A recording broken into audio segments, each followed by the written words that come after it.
యెహోషువ వేకువన లేచి జనులను వ్యూహపరిచి తానును ఇశ్రాయేలుల పెద్దలను జనులకు ముందుగా హాయి మీదకు పోయిరి. అతని యుద్ధనున్న యోధులందరూ ఆ పట్టణం ఎదుటికి వచ్చి హాయికి ఉత్తర దిక్కున దిగిరి.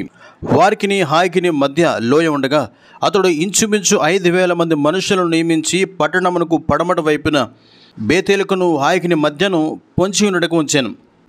తర్వాత యెహోషువ ఆ రాత్రి లోయలోనికి దిగిపోయాను. హాయి రాజు దాన్ని చూసినప్పుడు అతడును అతని జనులందరూ పట్టణస్థులందరూ త్వరపడి పెందలగడ లేచి మైదానం ఎదుట ఇశ్రాయేలును ఎదుర్కొని తాము అంతకుముందు నిర్ణయించుకున్న స్థలమున యుద్ధము చేయుటకు బయలుదేరిరి.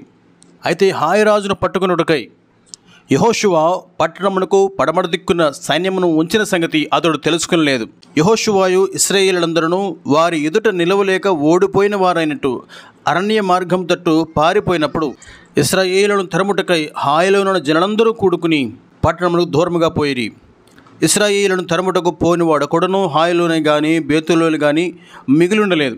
వారు గవిని వేయక పట్టణమును విడిచి ఇశ్రాయేలును తరుమబోయుండిరి.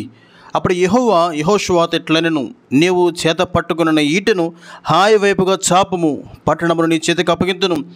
అంతటా యెహోషువ తన చేతనున్న ఈటెను ఆ పట్టణం వైపు చాపాను. అతడు తన చెయ్యి చాపగా పొంచిన వారు మాటులో నుండి పడమట దిక్కు నుండి త్వరగా లేచి పరిగెత్తి పట్టణములో చొచ్చి దాన్ని పట్టుకుని అప్పుడే తగలబెట్టిరి. హాయి వారు వెనక్కి తిరిగి చూసినప్పుడు ఆ పట్టణం యొక్క పొగ ఆకాశమునకు ఎక్కుచుండెను. అప్పుడు అరణ్యమునకు పారిపోయిన జనులు తిరిగి తరుముచున్న వారి మీద పడుచుండ్రి గనుక ఈ తట్టైనను ఆ తట్టైనను పారిపోటకు వరకు వీలు లేకపోయాను. పడమట దిక్కిన పొంచిన వారు పట్టణమును పట్టుకుని ఉండటయు పట్టణపు పొగ ఎక్కుచుండటయు యెహోషువయు ఇశ్రాయేలందరూ చూచినప్పుడు వారు తిరిగి హాయి వారిని హతము చేసిరి. తక్కిన వారును పట్టణంలో నుండి బయలుదేరి వారికి ఎదురుగా వచ్చిరి. అట్లు ఈ తట్టు కొందరు ఆ తట్టు కొందరు ఉండగా హాయి వారు ఇశ్రాయేలుల నడుమ చిక్కుబడిరి గనుక ఇశ్రాయేలు వారిని హతము చేసిరి. వారిలో ఒకడును మిగలలేదు, ఒకడును తప్పించుకొనలేదు. వారు హాయి రాజును ప్రాణంతో పట్టుకుని యెహోషువ ఎదుగు తీసుకుని వచ్చిరి.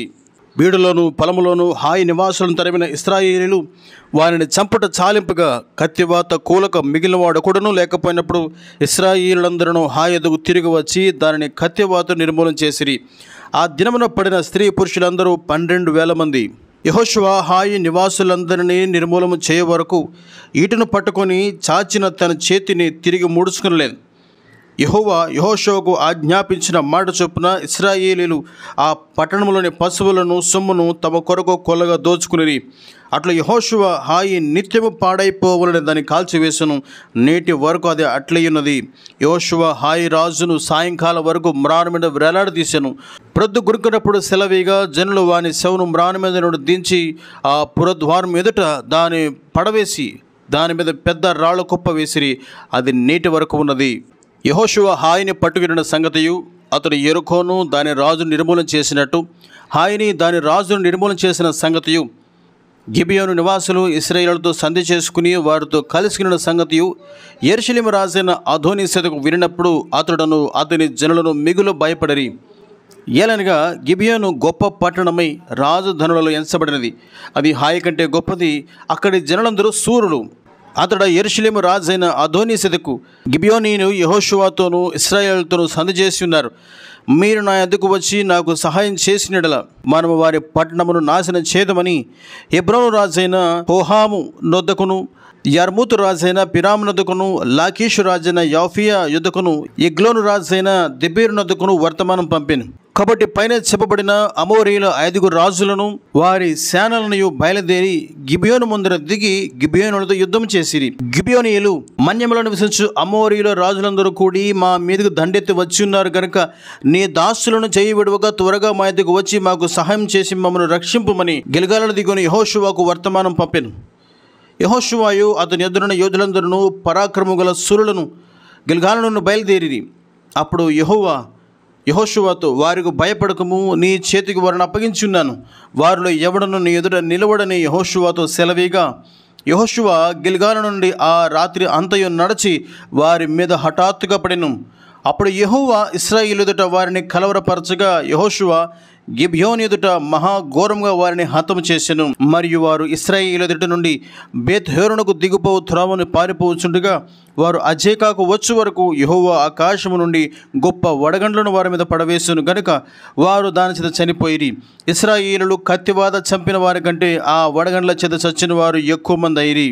యెహోవా ఇశ్రాయేలుల ఎదుట అమోరీయులను అప్పగించిన దినమున ఇశ్రాయేలులు వినుచుండగా యెహోషువ యెహోవాకు ప్రార్థన చేసెను. సూర్యుడా, నీవు గిబియోనులో నిలువుము, చంద్రుడా, నీవు అయ్యాలోను లోయలో నిలువుము. జనులు తమ శత్రువుల మీద పగ తీర్చుకునే వరకు సూర్యుడు నిలిచెను, చంద్రుడు ఆగెను అను మాట యాషారు గ్రంథంలో రాయబడినది కదా. సూర్యుడు ఆకాశం మధ్యము నిలిచి ఇంచుమించు ఒక నాడెల్లా అస్తమింప త్వరపడలేదు. యెహోవా ఒక నరుని మనవి వినిన ఆ దినము వంటి దినం దానికి ముందే కానీ దానికి తర్వాత కానీ ఉండలేదు. నాడు యెహోవా ఇశ్రాయేలుల పక్షంగా యుద్ధం చేశాను. అప్పుడు యెహోషువయు అతనితో కూడా ఇశ్రాయేలులందరూ గిల్గాలులో ఉన్న పాళెమునకు తిరిగి వచ్చిరి. ఆ రాజుల 5 పారిపోయి మక్కెదా యందలి గుహలో దాగిండిరి. మక్కెదా యందలి గుహలో దాగిన్న ఆ రాజుల 5 దొరికిరని యెహోషువకు తెలుపబడినప్పుడు యెహోషువ ఆ గుహ ద్వారమున ఖడ్డముగా గొప్ప రాళ్ళను దొర్లించి వారిని కాచుటకు మనుషులను ఉంచుడి. మీ దేవుడని యెహోవా మీ శత్రువులను మీ చేతికి అప్పగించున్నాడు గనుక వారిని తమ పట్టణంలోనికి మరలా వెళ్ళనీయకుండా మీరు నిలువక వారిని తరిమి వారి వెనుకటి వారిని కొట్టివేయడనను. వారు బొత్తిగా నశించే వరకు యెహోషువయు ఇశ్రాయేలును బహుజన సంహారము చేయుట కడతీర్చిన తర్వాత వారిలో మిగిలిన వారు ప్రాకారం గల పట్టణంలో జూచిరి. జనులందరూ మక్కెదా యందలి పాళెములో ఉన్న యెహోషువ యొద్దకు సురక్షితంగా తిరిగి వచ్చిరి. ఇశ్రాయేలులకు విరోధముగా ఒక మాటైనను వాడుటకు ఎవనికి నీ గుండె సలకపోయెను. యెహోషువ ఆ గుహకు అడ్డము తీసివేసి గుహలో నుండి ఆ 5 రాజులను నా యొద్దకు తీసుకురాడని చెప్పగా వారు అలాగు చేసి ఆ రాజుల 5 ఆ గుహలో నుండి అతని యొద్దకు తీసుకుని వచ్చిరి. యెహోషువ ఇశ్రాయేలందరినీ పిలిపించి తనతో యుద్ధమునకు వెళ్ళి వచ్చిన యోధుల అధిపతులతో, మీరు దగ్గరకు రండి, ఈ రాజుల మెడల మీద మీ పాదములు ఉంచుడని చెప్పగా వారు దగ్గరకు వచ్చి వారి మెడల మీద తమ పాదములను ఉంచిరి. అప్పుడు యెహోషువ వారితో, మీరు భయపడకుడి, జడేకుడి, దృఢత్వం వహించి ధైర్యంగా ఉండుడి. మీరు ఎవరితో యుద్ధము చేదరో ఆ శత్రువులకందరికీ యెహోవా వీరికి చేసినట్టు చేయనెను. తర్వాత యెహోషువ వారిని కొట్టి చంపి 5 చెట్ల మీద వారిని వేలాడదీసెను. వారి శవములు సాయంకాలం వరకు ఆ చెట్ల మీద వేలాడుచుండెను. ప్రొద్దుగురుంకు సమయమున యెహోషువ సెలవేగా జనులు చెట్ల మీద నుండి వారిని దించి వారు దాగిన గుహలోనే ఆ శవములను పడవేసి ఆ గుహ ద్వారమున గొప్ప రాళ్లను వేసిరి. ఆ రాళ్ళు నేటి వరకు ఉన్నవి.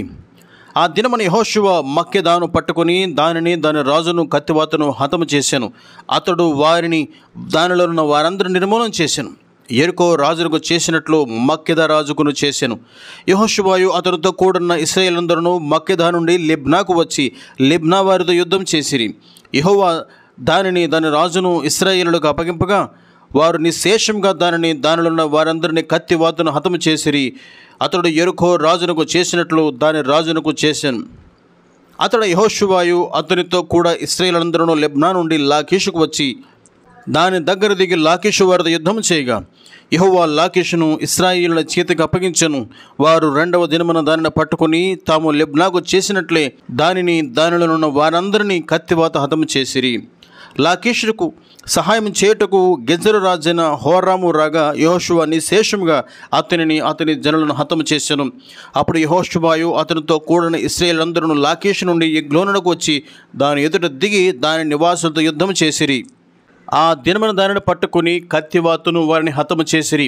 అతడు లాకీషునకు చేసినట్లే దానిలో ఉన్న వారందరినీ ఆ దినమున నిర్మూలన చేసెను.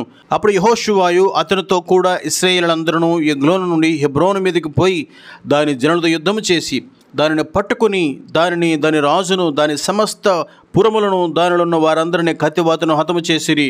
అతడు ఎగ్లోనుకు చేసినట్లే దానిలో ఉన్న వారందరినీ నిర్మూలన చేసెను. అప్పుడు యెహోషువయు అతనితో కూడిన ఇశ్రాయేలందరూ దెబీరు వైపు తిరిగి దాని జనులతో యుద్ధం చేసి దాని రాజును దాని సమస్త పురములను పట్టుకుని కత్తివాతను హతము చేసి దానిలో ఉన్న వారందరూ నిర్మూలన చేసిరి. అతడు హెబ్రోనుకు చేసినట్లే లిబ్నాకును దాని రాజునకును చేసినట్లు అతడు దెబీరుకును దాని రాజునకు చేసెను. ఇశ్రాయేలుల దేవుడిని యెహోవా ఆజ్ఞాపించినట్లు అతడు శేషమేమీ లేకుండా ఊపిరిగల సమస్తము నిర్మూలన చేశాను. తర్వాత యెహోషువయు అతనితో కూడా ఇశ్రాయేలందరూ గిల్గాలులోని పాళెమునకు తిరిగి వచ్చిరి. హాసోరు రాజైన యాబీను జరిగిన వాటిని గురించి విని మాదోను రాజైన యోబాబుకును, షిమ్రోను రాజుకును, అక్షాపు రాజుకును, ఉత్తర దిక్కునున్న మన్య దేశంలోను, కిన్నెరెతు దక్షిణ దిక్కునున్న అరబాలోను, షెఫాలలోను, పడమటనున్న దోరు మన్యంలోను ఉన్న రాజులకును, తూర్పు పడమటి దిక్కులు ఎందలి కనానీయులకును, అమోరీయులకును, హిత్తీయులకును, బెరిజీయులకును, మన్యములున్న యెబూసీయులకును, మిస్పా దేశమందలి హెర్మోను దిగువనుండు హివ్వీలకును వర్తమానం పంపగా, వారు సముద్ర తీరమందలి ఇసుక రేణువులంతా విస్తారంగా ఉన్న తమ సైనికులందరినీ సమకూర్చుకుని విస్తారమైన గుర్రములతోనూ రథములతోనూ బయలుదేరి ఆ రాజులందరూ కూడుకుని ఇశ్రాయేలులతో యుద్ధము చేయుటకు మేరోము నీళ్ళెదుకు వచ్చి దిగగా, యెహోవా వారికి భయపడకము, రేపు ఈ వేళకు ఇశ్రాయేలుల చేత సంహరింపబడిన వారిగా నేను వారందరినీ అప్పగించదను. నీవు వారి గుర్రముల గుదికాలి నరమును తెగకోసి వారి రథములను అగ్ని చేత కాల్చుదువని యెహోషువతో సెలవిచ్చెను. కాబట్టి యెహోషువయు అతనితో కూడానున్న యూదులందరూ హఠాత్తుగా మేరోము నీళ్ల యొద్దకు వచ్చి వారి మీద పడగా, యెహోవా ఇశ్రాయేలుల చేతికి వారిని అప్పగించెను. వీరు వారిని హతము చేసి మహాసీదోను వరకును, మిశ్రెపొత్మాయిము వరకును, తూర్పు వైపున మిస్పే లోయ వరకును వారిని తరిమి నిశేషముగా చంపిరి. యెహోవా యెహోషువతో సెలవిచ్చినట్లు అతడు వారికి చేసెను. అతడు వారి గుర్రముల గుదికాల నరమును తెగకోసి వారి రథములను అగ్నితో కాల్చివేసెను. ఆ కాలమున యెహోషువ వెనుకకు తిరిగి హాసోరును పట్టుకుని దాని రాజును కత్తివాతను హతము చేసెను. పూర్వము హాసోరు ఆ సమస్త రాజ్యములకు ప్రధానము. యెహోషువ ఆ రాజులందరినీ హతము చేసి వారి పట్టణములను పట్టుకుని కొల్లబెట్టెను. యెహోషువ సేయరుకు పోవు హాలాగు కొండ మొదలుకొని లెబానోను లోయలో హెర్మోను కొండ దిగురున్న బయల్గాదు వరకు ఆ దేశమంతటిని, అనగా మన్యమును, దక్షిణ దేశమంతటిని, గోషేను దేశమంతటిని, షెఫేల ప్రదేశమును, మైదానమును, ఇశ్రాయేలు కొండలను, వాటి లోయలను, వాటి రాజులందరినీ కొట్టి చంపెను.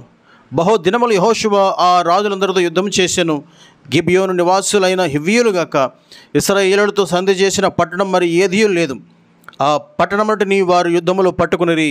ఆ కాలమున యెహోషువ వచ్చి మన్య దేశంలోను, అనగా హెబ్రోనులోను, దెబీరులోను, అనాబులోను, యూదా మన్యములన్నిటిలో ఇశ్రాయేలీయుల మన్య ప్రదేశములలో ఉన్న అనాకీయులను నాశనం చేసెను. యెహోషువ వారిని వారి పట్టణములను నిర్మూలన చేసెను. యెహోవా మోషేతో చెప్పినట్టు యెహోషువ దేశం మొదటిని పట్టుకునెను. యెహోషువ వారి గోత్రముల చొప్పున ఇశ్రాయేలులకు స్వాస్థ్యముగా దానిని అప్పగించెను. అప్పుడు యుద్ధము లేకుండా దేశము సుభిక్షంగా ఉండెను.